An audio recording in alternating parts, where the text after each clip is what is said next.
Hello दोस्तों आपका बहुत बहुत स्वागत है मेरे इस YouTube चैनल पर। उम्मीद करता हूँ कि मेरी कहानियाँ सुनने के बाद आपको मेरी कहानियाँ पसंद आने लगेंगी। और प्लीज़ यार, अगर जैसे ही आपको मेरी कहानियाँ पसंद आए तो मेरे इस चैनल को सब्सक्राइब जरूर कर लेना, ताकि मैं कोई भी कहानी आगे से डालूं तो वो आप सबसे पहले सुन सके। और आज का जो टॉपिक है वो टॉपिक है छलावा।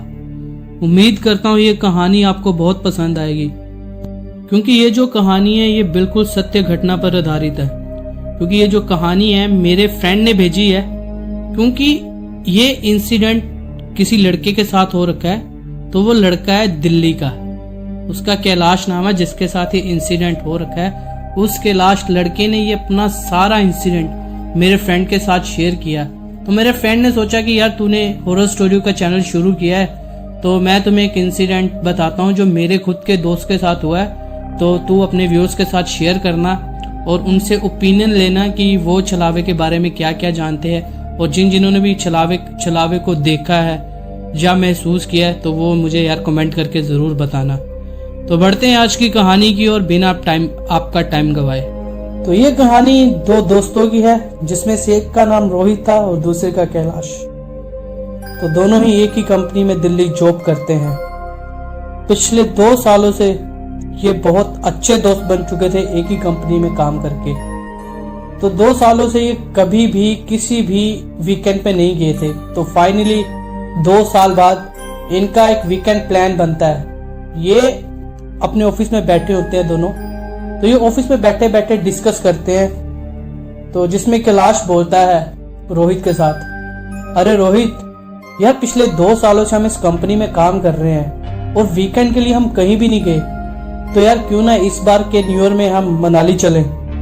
तो रोहित बोलता है, हाँ यार तू सही कह रहा है, चलते हैं यार। और मैंने वैसे भी सुन रखा है वहाँ अपने दोस्तों से, वो कहते हैं कि मनाली तो बहुत सुंदर है, किसी जन्नत से कम नहीं है। क्योंकि वहाँ का जो वातावरण है, वहाँ की जो पहाड़ियाँ हैं वो इतनी शांत है ना। तो उस शांत माहौल में जो दिल को सुकून मिलता है ना, वो आपको दुनिया में किसी भी कोने में नहीं मिलेगा। तो उनका ये जो प्लान होता है ये डन हो जाता है। तो कैलाश बोलता है, वहां की पहाड़ियां देखने में बहुत सुंदर लगती हैं यार, जो कि बर्फ की सफेद चादर से ढकी होती हैं। दोनों इस बारे में सोचकर मन ही मन बहुत खुश थे, लेकिन उनको क्या पता था कि उनका ये खुशियों भरा ट्रिप खौफनाक होने वाला है। दोनों दोस्त 31 दिसंबर मनाली के लिए निकल जाते हैं और वो दोनों अपनी कार से जाते हैं। कैलाश कार ड्राइव कर रहा था, रोहित आगे बैठा हुआ था और रोहित ने कार में सॉन्ग प्ले किए ऊंची आवाज में। तभी कैलाश बोलता है, यार रोहित देख यार, इन पहाड़ियों को कितनी सुंदर लग रही हैं, और तू कहाँ है यार, इन गानों में अपना टाइम वेस्ट कर रहा है। इस माहौल को फील कर यार, इस पीसफुल एरिया को फील कर यार, कितना अच्छा माहौल है। तो रोहित बोलता है, हाँ यार तू सही कह रहा है, तो क्यों ना गाड़ी रोककर एक कप चाय हो जाए, क्योंकि ठंड भी बहुत ज्यादा है। तो आगे जाके कुछ ही दूरी पे एक ढाबा होता है, उनको ढाबा दिखाई देता है। वो एक ढाबे के पास अपनी गाड़ी को रोक देते हैं। तो वो अपनी गाड़ी से उतरते हैं, दोनों चाय का ऑर्डर देते हैं और चाय आती है। और उस माहौल में चाय पीने का जो मजा उस ठंड में, वो अलग ही एक सुकून देता है मन को। तो शायद जिन्होंने इस पहाड़ी इलाकों में कभी चाय पी हो, ठंडे इलाके में, हिल वाले एरिया में खासकर ज्यादातर, तो उस टाइम पे वहां पे चाय पीने का मजा आता है ना। और दूर दूर ऊंची ऊंची पहाड़ियां, गहरी गहरी खाइयां दिखाई देती हैं साथ में। तो उस चीज को तो मैं लफ्जों में बयान नहीं कर सकता। जो वहां का माहौल होता है वो बहुत ही ज्यादा सुंदर होता है, उस चीज को हम लफ्जों से ही बयान नहीं कर सकते हैं। बाकी जो लोग वहां पे जाते हैं तो उनको उस चीज के लिए ज्यादा पता होगा। तभी कैलाश वहां पे कुछ फोटोज क्लिक करता है पहाड़ों की। वहां की जितनी भी नेचर की सारी जो पिक्स होती है वो क्लिक कर लेता है अपने फोन में, क्योंकि कैलाश को फोटो खींचने का बहुत ही ज्यादा शौक था। तो रोहित बोलता है, अरे जल्दी जल्दी चाय पी और ये फोटो खींचना बंद कर, क्योंकि लेट हो रहे हैं, हमने मनाली के लिए निकलना है, अभी रास्ता बहुत बड़ा है, तो जल्दी जल्दी चाय पीते हैं और यहाँ से निकलते हैं यार। क्योंकि आगे बहुत ज्यादा अंधेरा हो जाएगा। दोनों फटाफट से अपनी अपनी चाय पीते हैं और गर्मा गर्म कपड़े पहनते हैं क्योंकि ठंड बहुत ज्यादा थी, और अपने आगे के सफर के लिए रवाना हो जाते हैं। सर्दियों के दिन थे तो कुछ ही मिनटों के बाद सूर्य भी पहाड़ियों के पीछे जाकर छिप गया, और उसी वक्त जो पहाड़ियां दिन में किसी जन्नत से कम नहीं थी, वो अब रात के साय में एक अलग ही खौफ पैदा कर रही थी। तभी कैलाश बोलता है, यार रोहित, यार ये पहाड़ियां तो अंधेरे में एक अलग ही डर और खौफ पैदा कर रही है मन में यार मेरे तो। तभी रोहित बोलता है, हाँ यार, ये पहाड़ियां खौफनाक लग तो रही हैं, लेकिन इन पहाड़ियों में बने घरों को तो देख यार, जिनकी लाइट दूर से चमकती हुई कितनी अच्छी लग रही है। तभी कैलाश बोलता है, हाँ यार, मैंने तो इस खूबसूरती को नोटिस ही नहीं किया। सच में यार, ये नजारा तो बहुत सुंदर है। इसी तरह दोनों दोस्त बातें करते करते कसौली के रास्ते से होते हुए मनाली के रास्ते पे चल पड़ते हैं। बस फिर क्या था, यहीं से उनका एक्साइटमेंट सफर डर में तब्दील होने वाला था। रात के 11 बज चुके थे और रोहित को भूख लगने लगी थी, और रोहित कैलाश से बोलता है, अरे कैलाश मेरे भाई, भूखा मारने का इरादा है क्या? तो कैलाश बोलता है, नहीं मेरे दोस्त, क्या हुआ, भूख लग गई क्या? हाँ यार, और नहीं तो क्या, कब से पागलों की तरह ड्राइव करते जा रहा है। ऑफिस में भी तेरा यही हाल है, जब भी काम करने बैठता है तो खाना पीना तो भूल ही जाता है, और अब गाड़ी चलाते वक्त तेरा ये हाल है। कम से कम यार बाहर तो देख, हम बाहर आए हैं, मुझे भूख लग रही है, अब फटाफट से किसी ढाबे के पास गाड़ी की ब्रेक लगा ताकि हम फटाफट खाना खाएं। फिर कैलाश बोलता है, अरे मेरे यार, फिक्र क्यों करता है, जैसे ही कोई ढाबा आता है या मुझे दिखाई देता है, मैं वहां पर गाड़ी रोक दूंगा, फिर हम वहां गाड़ी रोककर खाना खाएंगे। पूरा रास्ता सुनसान था तो दूर दूर तक कोई ढाबा नहीं दिखाई दिया, लेकिन 10 से 15 किलोमीटर दूर जाने के बाद ही फाइनली कैलाश को एक सुनसान से रोड पर एक ढाबा दिख ही जाता है, और कैलाश उस ढाबे के पास जाकर गाड़ी की ब्रेक लगा देता है। तभी रोहित नोटिस करता है कि उस ढाबे पे कुछ अजीब सा है, लेकिन फिर भी उसे एक अकेलापन सा महसूस होता है क्योंकि ढाबे में 10 से 15 लोग बैठे हुए थे, उसके बावजूद भी उसे अकेलापन महसूस हो रहा था। तो वो नॉर्मल सी बात है, अजीब तो होगा ही होगा। बस अब यहीं से सारा किस्सा उन दोनों की जिंदगी को पूरी तरह से बदलने वाला था। तभी कैलाश बोला, अरे रोहित, क्या सोचने लगा यार, चल जाकर खाने का ऑर्डर दे। रोहित बोला, अरे कैलाश, मुझे ये ढाबा ना कुछ ठीक नहीं लग रहा, क्योंकि यहाँ पे मुझे कुछ अलग ही वाइब्स आ रही हैं, कुछ अलग फील हो रहा है, अजीब सा लग रहा है, और यहाँ बैठे लोग तो देख हमें कैसे अजीब नजरों से देख रहे हैं। तभी कैलाश हंसते हुए बोलता है, हाँ तू ठीक बोल रहा है, क्योंकि हम भूत है ना, वो इसलिए हमें देख रहे हैं। यार क्या यार, तू खाली पीली छोड़ रहा है, चल ना यार जाके ऑर्डर दे के आ, बहुत भूख लगी है, और वैसे तुम्हें तो बहुत भूख लगी थी, तो जा आप जल्दी जाकर खाने का ऑर्डर दे के आ, मेरे तो पेट में चूहे दौड़ रहे हैं। तभी रोहित सोचने लगता है, हाँ यार कैलाश ठीक ही कह रहा है, मैं भी यार क्या सोच रहा हूँ फालतू में, इतनी मुश्किल से हम घूमने आए हैं 2 सालों के बाद, और मैं ये सब सोचने लग गया यहाँ पे आकर। और रोहित अपना सर खुजाता वहां से चला जाता है और ढाबे वाले के पास जाकर उसे खाने का ऑर्डर दे के आता है। तो खाना भी उनके टेबल पे थोड़ी देर बाद आ जाता है। दोनों गप्पे लड़ाते हैं और गप्पे लड़ाते अपना खाना खाकर फ्री हो जाते हैं। तभी कैलाश बोलता है, यार खाना तो हो गया, लेकिन ठंड बहुत ज्यादा बढ़ रही है, ये मनाली की ठंड है, तो आम सी बात है, ये ठंड तो बढ़ेगी, तो ठंड लगेगी भी ज्यादा। तो यार ऐसा करते हैं, 1-1 कप चाय पी लेते हैं। तो रोहित बोलता है, हाँ यार तूने ठीक बोला, चल 1-1 कप चाय पी के फटाफट से यहाँ निकलते हैं, क्योंकि आगे रास्ता कुछ और थोड़ा दूर रह गया है, तो फटाफट निकलते हैं, क्योंकि कल न्यू ईयर है तो हमें सेलिब्रेट भी करना है यार, तो जल्दी करते हैं यहाँ से। तो तू ऐसा कर, चाय के लिए बोल के आ, और मैं वॉशरूम होके आता हूँ, क्योंकि मुझे बहुत जोर की लगी है यार, मैं कब से रोक के रखी हुई थी मैंने। तो कैलाश बोलता है, हाँ तू जाना, तो तब तक मैं फोटोज वगैरह क्लिक कर लेता हूँ, क्योंकि यहाँ का माहौल ना मुझे बहुत अच्छा लग रहा है, तो यहाँ की मैं फोटोज क्लिक कर लेता हूँ, और उसको मैं चाय का बोल देता हूँ और तू जा जल्दी बाथरूम होकर आजा फटाफट से। आधा घंटा बीत जाता है लेकिन रोहित वापस नहीं आया।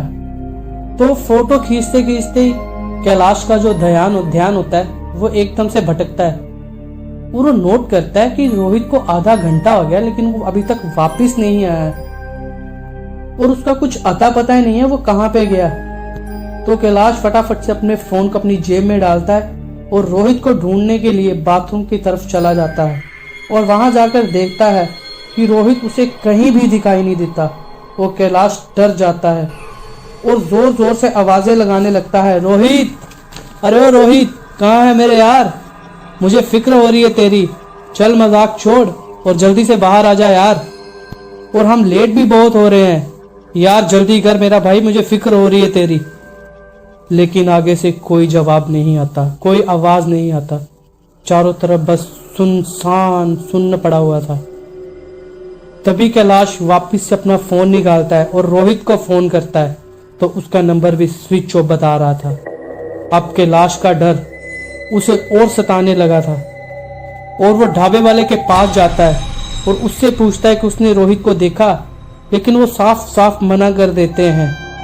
तभी रोहित दोबारा से बाथरूम की तरफ जाता है और वो नोटिस करता है कि साथ में एक जंगल भी है।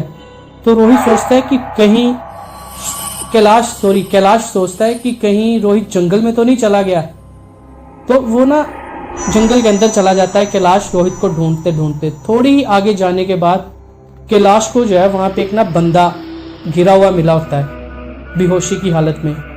तो कैलाश सोचता है कि ये बंदा कौन पड़ा हुआ आगे। वो जैसे ही भाग कर जाता है तो उस बंदे का जो चेहरा होता है वो जमीन की तरफ होता है। तो कैलाश जाता है उस बंदे को जैसे ही घुमाता है और उसका चेहरा देखता है और चेहरा देखकर चौंक जाता है कि यार ये तो रोहित है और ये ऐसे इस कंडीशन में कैसे पड़ा हुआ इतने घने जंगल में।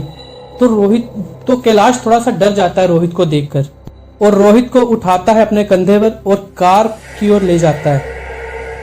कार में पड़े पानी की बोतल को कैलाश उठाता है और अपने हाथ में पानी लेकर रोहित के मुंह पर मारता है ताकि उसको होश में ला सके।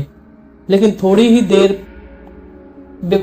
देर बाद रोहित को जो है वो होश आ जाता है और तभी रोहित की जैसे ही आंखें खुलती है और वो आंखें खुलती हैं तो वो कैलाश को अपने सामने देखता है। तो वो उसे जोर से हग करके रोने लगता है और बोलता है, मेरे भाई तूने मुझे बचा लिया यार। तो कैलाश उसकी ये बात सुन के बोलता है, हाँ यार, लेकिन ये तो बता हुआ क्या है तेरे साथ, जंगल में कैसे पहुंच गया तू। तभी रोहित बताना शुरू करता है, यार जब मैं बाथरूम में था तो मेरे बाथरूम में दरवाजे को कोई जोर जोर से बजाने लगा। बोला, रोहित जल्दी कर यार, हमें निकलना है, हम लेट हो रहे हैं। तो मैं समझा कि बाहर तू होगा क्योंकि वो आवाज बिल्कुल तेरी तरह थी। तभी मैं दरवाजा खोलता हूँ, सामने तू होता है और मुझे बोलता है, यार वो जंगल में देख एक घर है, वहां से ना एक लड़की मुझे देख रही थी और इशारा कर रही थी, चल कर देखते हैं कि क्या माजरा है वहां पे। तो यार मैं भी तेरी बात बिना सोचे समझे तेरे साथ चल पड़ा। लेकिन जैसे ही हम जंगल के अंदर दाखिल हुए तो वहां से ना एक रोने की आवाज आने लगी। उस रोने की आवाज को फॉलो करते करते हम जंगल के थोड़ा और आगे चल गए और न जाने यार पता नहीं एक बुढ़िया हमारे पीछे आ गई एकदम से और वो बोलने लगी कि बेटा, मेरी बेटी की तबीयत खराब है, वो उस घर में है, तो बेटा प्लीज उसे अस्पताल के लिए ले चलो। तो तुमने उस बूढ़े को ये भी बोला कि ठीक है माँ जी ले चलेंगे, बताइए आपकी बेटी कहाँ है। तो यार हम उस बुढ़िया को फॉलो करते करते उस घर के अंदर चले गए। तो वहां एक टूटी सी चारपाई पे वहां पे उस लड़की को लिटा रखा था। तो उसके ऊपर चद्दर से उसको मतलब कि उसको चद्दर ढका रखी थी उस लड़की को। तो यार जैसे ही हम दोनों आगे गए तो यार मतलब कि उस लड़की की कंडीशन, ओ खुदा मैं क्या बताऊं यार तुम्हें, मेरे रोंगटे खड़े हो गए यार। उस लड़की का चेहरा पिचका हुआ था यार, उसके पूरे बदन से खून निकल रहा था यार, और मैं इतना डर गया यार कि मैं तुम्हें क्या बताऊं यार। उस टाइम पे हालत खराब हो गई थी हम दोनों की। उसका चेहरा तो देखने में ऐसा लग रहा था कि जैसे न जाने कितने ही पत्थरों से उसके चेहरे को मार मार कर पिचका दिया गया हो यार।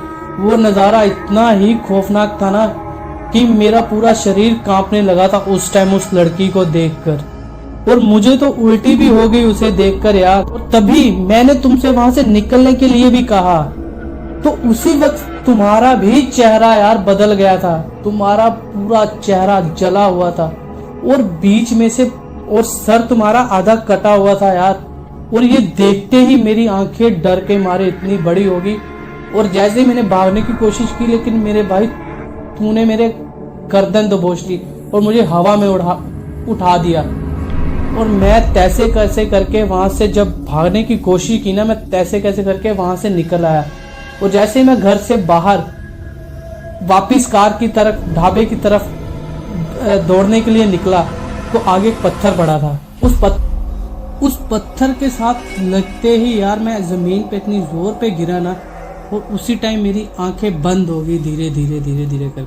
लेकिन बंद आंखों की होते ही मैंने ये भी नोट किया कि जो ढाबा हम जितनी देर से देख रहे थे ना, वो एक ढाबा नहीं था। वो ऐसा लगता था जैसे कितने सालों से बंद पड़ा खंडर हो। वो उस टाइम मुझे खंडर दिखाई दे रहा था। लेकिन मैं क्या करता, मैं अपनी बेहोशी की हालत में चला गया और मुझे उसके बाद कुछ नहीं पता कि मैं कहाँ पड़ा हूँ कहाँ नहीं पड़ा हूँ। तभी कैलाश बोलता है कि यार तू क्या सोच रहा है यार, मुझे तो कुछ समझ नहीं आ रहा है कि तेरे साथ क्या हुआ क्या नहीं। मैं तो यार फोटो खींच रहा था, मैं तो तेरे पास भी नहीं आया, मैं तो ढाबे पे ही था। आधा घंटा बीत जाने के बाद मैंने ये नोटिस किया है कि आधा घंटा हो गया, तू अभी तक वापस नहीं आया। तब मैं तुम्हें देखने के लिए निकला हूँ। और जब मैंने ढाबे वाले से भी पूछा, उसने बोला कि हमने तुम्हें नहीं देखा है। और फिर मैंने तैसे कैसे करके दोबारा मैं बाथरूम वाली साइड में गया, तो मैंने नोटिस किया कि वहाँ पे एक जंगल है। और मैं तो वैसे ही तुम्हें जंगल में ढूंढने के लिए थोड़ा सा आगे निकला, तो तू वहाँ मुझे बेहोशी की हालत में मिला यार। और तू यार कुछ और बता रहा है, तो मैं इन बातों पे कैसे यकीन कर लूँ। और रही बात ढाबे की, तो लोग देख यार अपना अपना खाना खा रहे हैं, बच्चे खेल रहे हैं, तो यार ये कैसे हो सकता है, ये कैसे पॉसिबल है। तभी रोहित बोलता है कि देख कैलाश, मुझे ये नहीं पता कि ऐसा क्यों हो रहा है क्यों नहीं, लेकिन मुझे एक बात पता है कि कभी कभी हमारी आंखें जो देखती हैं ना, वो सच नहीं होता, सच कुछ और ही होता है मेरे यार। तो यार तू मेरी बात मान, यहाँ पे कुछ न कुछ तो अजीब है। और हाँ, अगर तुम्हें यकीन नहीं है तो तू याद कर, जब मैं बाथरूम गया था तो तुमने कहा था कि तुम बाथरूम हो तब तक मैं चाय बोलता हूँ और मैं कुछ फोटो क्लिक कर लेता हूँ। और ये चीजें ना हमारी आंखों को धोखा दे सकती हैं, फोन को नहीं। तो तू ऐसा कर, वापिस अपना फोन निकाल और फोटो चेक कर। कैलाश अपना फोन निकालता है और वो क्या देखता है कि उन पूरी फोटोज में कैलाश के अलावा कोई नहीं था। पूरा ढाबा सुनसान था, ढाबे की खिड़कियां और दरवाजे पूरी तरह से टूटे हुए थे। पूरे ढाबे में अंधेरा था। अंधेरे में फोन से निकलती फ्लैश लाइट से कैलाश की क्लिक की हुई फोटो ही थी बस। ये सब देखकर तो कैलाश के तो जैसे रोंगटे ही खड़े हो गए। काटो तो दर्द नहीं, पूरा शरीर जैसे सुन्न सा पड़ गया था। तभी रोहित कैलाश को हिलाते हुए अपनी सहमी और डरी आवाज में बोलता है, कैलाश गाड़ी भगा यहाँ से, गाड़ी को स्टार्ट कर और गाड़ी को भगा यहाँ से, क्योंकि लोगों के चेहरे बदल चुके हैं जो उस ढाबे में बैठे हैं। तो भाइयों ये उनके साथ इसलिए हुआ क्योंकि उन चीज़ों को भी पता लग चुका था कि ये दोनों उनकी सच्चाई जान चुके हैं। जब वो सच्चाई जान चुके थे तो अब वो छलावा था, वो ज़्यादा देर अपना माया जाल नहीं बचा सकता था, तो इसलिए उनको उसे अपने असली रूप में आना ही पड़ा। वैसे तो छलावे का अपना असली रूप नहीं होता है, वो किसी भी रूप में आ सकता है, किसी जानवर के रूप में, किसी के भी रूप में आ सकता है। छलावे का अपना कोई अस्तित्व नहीं होता है। तो फिर उसके बाद जैसे ही कैलाश इन लोगों को देखता है तो उसके हाथ पैर काम करना ही बंद कर देते हैं, क्योंकि उन लोगों के चेहरे बेहद खौफनाक थे। सभी के चेहरे पूरी तरह से जले हुए थे। उनमें से कुछ बच्चे भी थे जिनके सर बीच में से खुले हुए थे। ये सब देखकर कैलाश की तो जैसे जान ही निकल जाती, उसे हार्ट अटैक आ जाता। तभी रोहित बोलता है, यार कैलाश देख क्या रहा है, गाड़ी चालू कर और भगा यहाँ से, नहीं तो आज हम दोनों मारे जाएंगे। लेकिन कैलाश तो जैसे बहरा ही हो गया है, उसे कुछ सुनाई नहीं दे रहा हो। तभी रोहित हनुमान चालीसा जोर जोर से पढ़ना शुरू कर देता है।